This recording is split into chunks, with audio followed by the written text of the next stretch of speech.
What started as an exposure of the corruption in video game journalism was escalated by game journalists conspiring together to declare their audience, gamers, to be dead. You gotta raise an eyebrow at that, because gamers are a huge demographic. Hell, the gaming industry is bigger than the movie industry. Halo, Candy Crusher, Gears of War, Minecraft, World of Warcraft, Call of Duty, Bayonetta, Skyrim, Tetris, Angry Birds, and so on. And you want to just declare that they're all a bunch of basement-dwelling neckbeard virgins who have a problem with misogyny. Really? You, the gaming journalists, want to shift this from the customer is always right to the customers, a demographic as diverse as society itself. About 2/3 of the entire population are a bunch of degenerate losers, and you have no interest in providing media for them. Yeah, that's a rather unorthodox business plan there of pissing off and insulting their customers. And that led to quite a few sponsors of these websites deciding that maybe Operation Lemming really wasn't something they wanted the brand image of their companies being associated with. You see, most businesses care about one thing. It's called the bottom line, and in the video game industry, that's shifting units by making entertaining games, and boy, have they become good at it. Like all things, there are good ways and bad ways of doing it. By definition, the good ways become cliches and tropes, and only an idiot would suggest not using what has historically been shown to be the most successful storytelling devices. Well, now a woman who feminists have decided to financially elect as their representative in gaming have decided that these tropes are against women. They target women specifically in video games. Yeah, right. I think you might not have understood the very reason they became tropes in the first place is because they do appeal to people. You know, the chick flick, the slasher movies, dramas, and so on. But shouldn't we take this Anita Sarkeesian, the one who the gaming journalist declared to be the woman who killed gamers, seriously, I hear some ask? The woman who wants games just to be more oriented towards feminist ideals? Well, I can financially answer that one for you.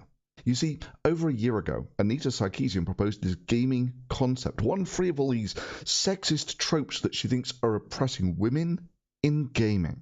And the delicious irony starts straight away in that her very own master's thesis would have deemed this game to be, oh, wait for it, yeah, sexist. In her master's thesis, she proposes that most heroic women are basically men with boobs. And one of the tropes that she thinks degrades women in video games. And this is terribly sexist and gave rise to the title of her thesis, I'll Make a Man Out of You, Strong Women in Science Fiction and Fantasy Television. So, according to what she describes as gender traits currently valued on television, men have no negative traits, none whatsoever. There is nothing that a man can do that would be a negative trait. That's a beating heart, isn't it? Pull off any one of 1,000 parts, she'll just die. Such a slender thread. You ever been raped? She then goes on to describe how women shouldn't just be written as men with boobs, but as women with uniquely feminine positive traits. She even gives a useful little table of what she thinks this should be in what she describes as values for a more feminist landscape of what she thinks are positive masculine traits and what are positive feminine traits. Let's see. Her princess.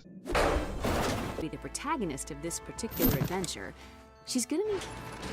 After her daring escape, she navigates the forbidding forest, leveling up her skills along the way. She discovers the inevitable yet unexpected plot twist. The Royal Council has usurped power and were responsible for her kidnapping. And she unlocks new disguises and stealth abilities to infiltrate the city walls. She makes her way through the final castle to confront the villainous council and abolish the monarchy forever. Let's see. Her princess is rational, in control of themselves, self-confident, objective, independent, decisive, daring, strong, and active.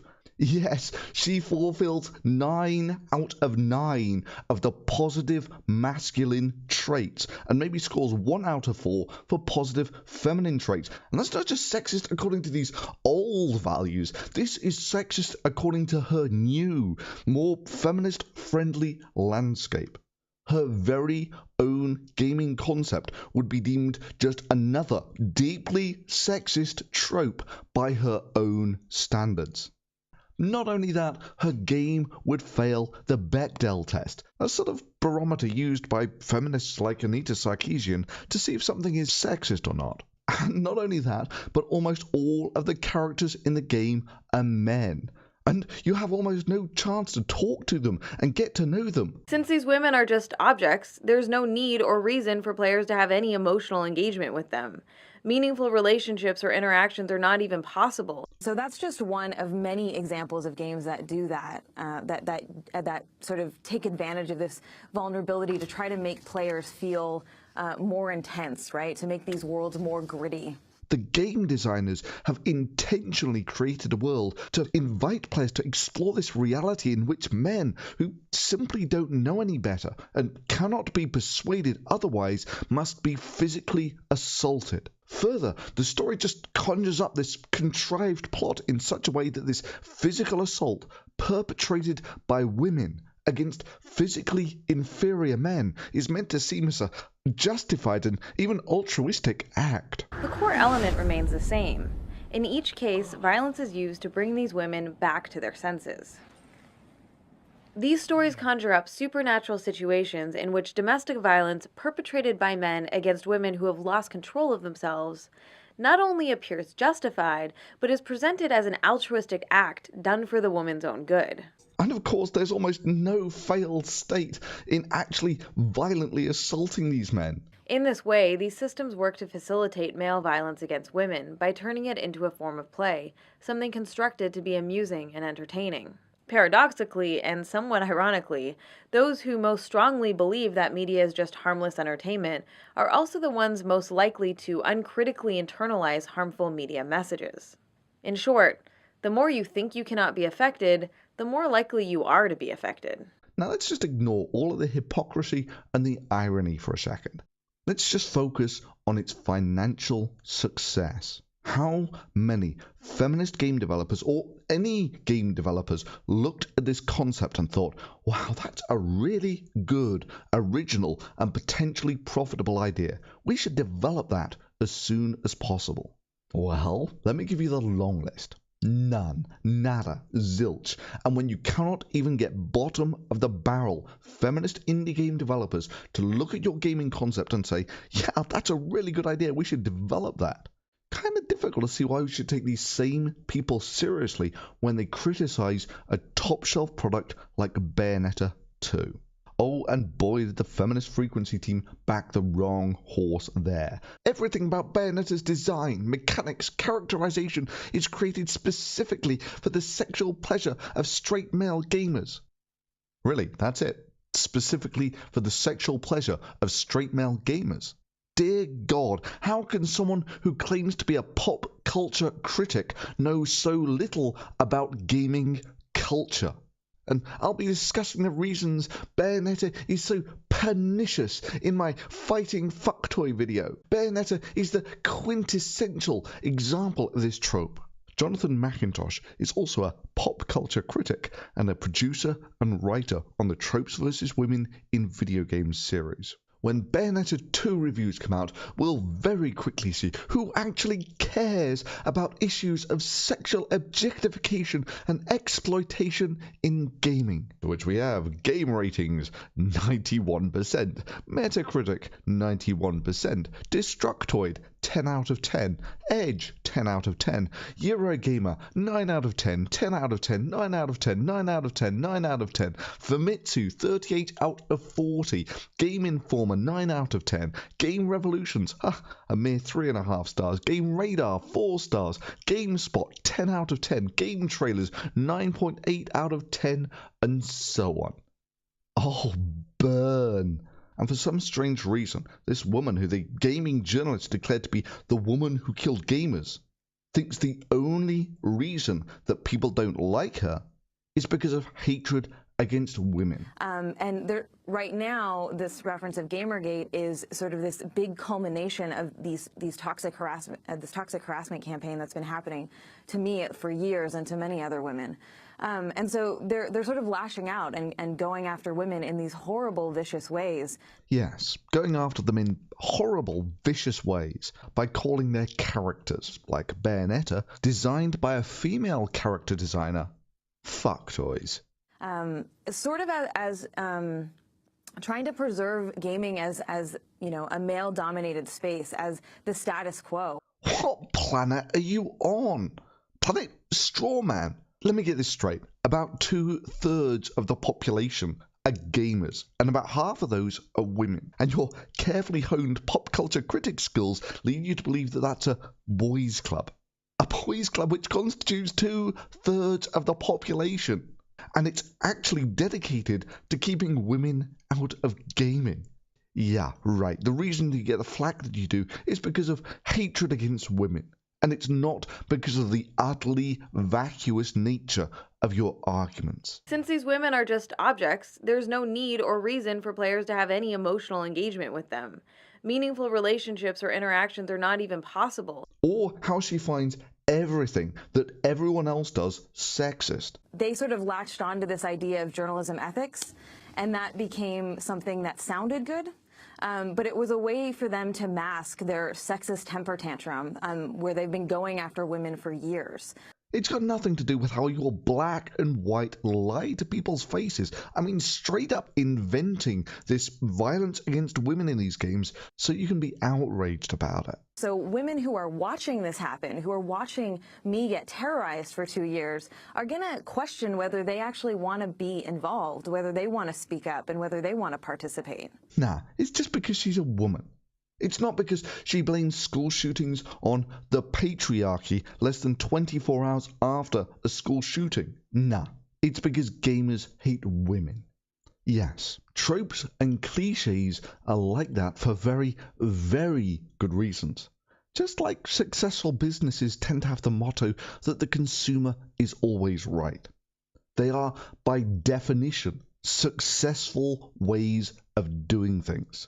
We like women in our media to be young and beautiful, just like we like our men to be strong and decisive. We like good versus evil, cliched villains, and so forth. Why? Because it's meant to be entertainment. This is not some social learning exercise. And the exact same thing goes for our games. We don't want Minecraft's Steve to be some fat out-of-shape guy who moves at 1/4 the speed to the Quickie Mart to pick up a family-sized tub of Doritos so we can learn about the terrible social burdens of being fat. Not because we've got anything against fat people, but because it's a game. We're playing these things for fun, for entertainment.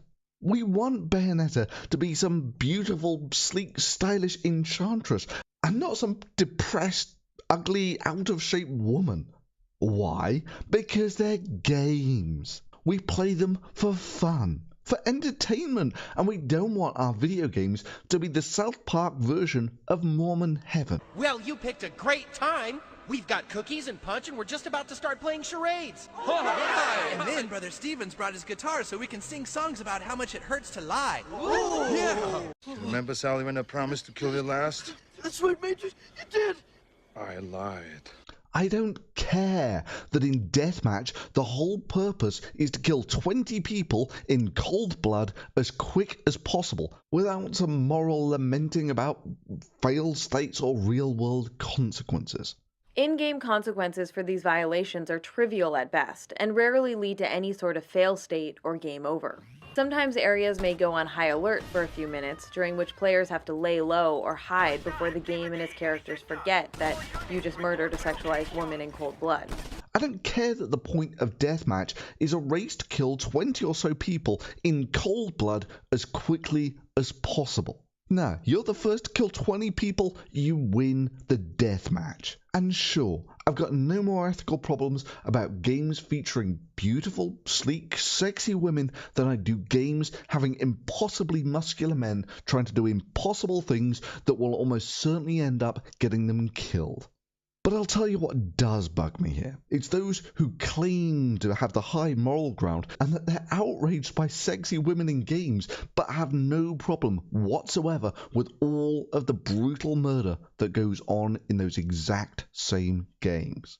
Oh yeah, selective outrage at its best.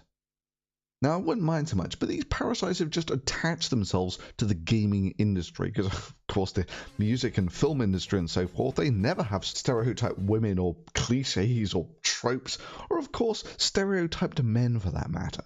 But for some unexplained reason, we're meant to be outraged when we get exactly the same thing in our gaming media. So if they're such worthless losers, why should I care? Why should I be making this video? Well, actually, no. This is really important. I've seen this pattern of social justice warriors attaching themselves to communities and destroying them before.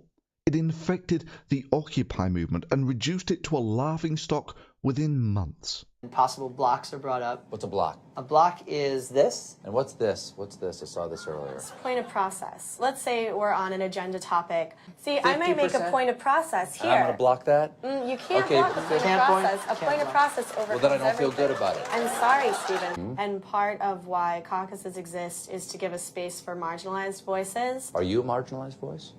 I am a female-bodied person, and that makes... You are what? I'm sorry? I'm a female-bodied person. Why are you wearing the bra and the dress? I guess I'm really interested in semiotic entanglement. One repercussion of constantly relying on feminizing signifiers for character design is that it tends to reinforce a strict binary form of gender expression.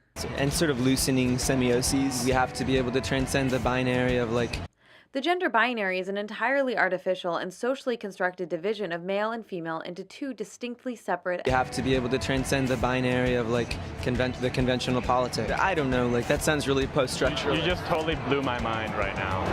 Really? Let's He talk gave you about... fingers down. Actually, I would block that one. You would blocked block that that one? as a block. All the thing is, but I point of ordered it. Right. And then I put it up for super consideration. And it passed over the stormy seas of your block. And the same thing happened to the atheist community, where one woman's crusade against the misogyny of being hit on after hanging out in a bar till 4 o'clock in the morning was an outrage that the atheist community just had to deal with. And now we have Gamergate. Here, though, there is a real industry behind this, a multi-billion-dollar industry, and these social justice warriors have infected the gaming press, and now they're using that bully pulpit to pressure and bully not only other members of the gaming press that might not toe their agenda. And I was told that I would get blacklisted in the industry when things went belly up on this stuff, and I'm beginning to see the beginnings of that. I was told that I would be vilified on the front pages of gaming journals if I got involved, and by God, that happened just last week. And while the folks at Kotaku did give me the chance to defend myself, and I'll always be grateful for that, that's exactly what that was. But also game developers too. A bare belly was for some enough of a trigger to send our company enough hate and threatening mails to persuade my boss to ask me to change the cover. I did, but did so reluctantly, disagreeing wholeheartedly with the claim of the artwork being sexistic. The better half of me decided to meet the offended by design people somewhere in the middle. In the world of journalism, there are channels that take an aggressive stance against everything they judge even remotely sexistic, and in many examples denying the word of opposition by disabling criticism and reactions to their articles or blogs. Also, blackmail in the form of change your game art or we won't publish a single word about you is a common behavior found among those. I mean, previously all they had to worry about was making really cool games that people enjoyed playing, and now their job is a minefield of self-censorship for fear of manufactured outrage by professional whiners in the gaming press, promising to make their names mud if they don't appease the political sensitivities of the gaming press. This just sucks for everyone of consequence. It sucks for the consumers, the gamers who just want to have their fun games, and it sucks for the game developers. As one I said to the other, something has come between us that smells. And that's it. That's the core of Gamergate. The corruption in the gaming press and the way that they've used their position to aggressively and publicly bully anyone who dares speak out against their little social clique. But hey, don't take my word for it. Take the word of the editor-in-chief of the gaming site Polygon, one Chris Grant. And I think as a journalist, I was loath to take this formless, leaderless group and condemn it outright as one that I think is really a front for not only misogyny, but a sort of frustration with progressive voices and progressive ideals. Misogyny? Voices of progressive ideals? What the hell are you on about? Newsflash, video games shouldn't be about progressive ideals. They should be fun to play. Now, many have seen the writing on the wall here and already pulled their support from these gaming journalist sites. Because sponsors, let's be real. How can you seriously support gaming websites that not only want game developers to match the political sensitivities and manufactured outrage of some liberal hipsters, and not support the gamers who just want to have fun games? Not only that, but how can you seriously support a gaming website that spits at its own customers? Let's take a look at some of these journalists and what they've been writing recently. Oh, here's one. Somebody asked, what does gamer even mean to you? And the response from somebody who's written articles for Polygon and other sites, shit person who cares way too much about video games. That's great. Good idea to insult the demographic. When I think Polygon from now on, I'm going to think people who think I'm an asshole and don't like people who play video games. Oh, here's another classy game journalist. My Twitter is full of wound-up nerds, proving my point all day. I love that as somebody who plays video games. To have the people who purport and claim to be fans of gaming and who want to write about gaming and work in the industry insult me. That makes me feel all warm and fuzzy inside. But more than that, these social hipsters won't just spit at their customers. Just to show what professional and business savvy folk their degrees in media studies make them, they will happily spit this exact same vitriol at their ex-sponsors. Failing to adequately cover this act of spinelessness was the first big fuck-up we here at Gawker committed. Intel surrendered to the worst kind of dishonesty. We allowed it to do so without ever calling it out. So let's say it now. Intel is run by craven idiots. It employs pusillanimous morons. It lacks integrity. It folded to misogynist bigots who buy Intel products. But let me add this to put the numbers into perspective. The hashtag Gamergate has been running at about 70,000 hits per day for a couple of weeks now.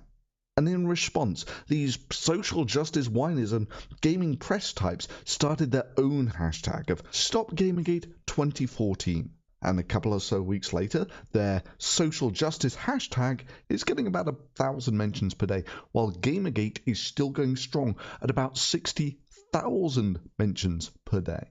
That should just give you a rough idea of the market sizes of social justice whiners versus gamers. And that, I should stress, was with the full bully pulpit of all of their gaming sites trying to actually push this End Gamergate 2014 as much as possible. So here's a shout out to the companies out there. That's it. That's the core of Gamergate. It's the idea that games should be for gamers and not about some moral preaching of social justice politics pushed by a corrupt cronyism in the gaming media. That's it. That's the core of Gamergate. We are the gamers here. We're the ones who put the vast majority of the dollars per year that go into the gaming industry and the culture that surrounds it. We do that, and not the whiny morality police. We salute Intel and other companies who have pulled the sponsorship plug on these gaming sites that spit at their customers and at their ex-sponsors. And to my fellow gamers out there, gamers of every stripe, I say I would be very grateful if you could share this video wherever you can. Because as greater men than I have said, you can't win against gamers because we don't die. We just respawn.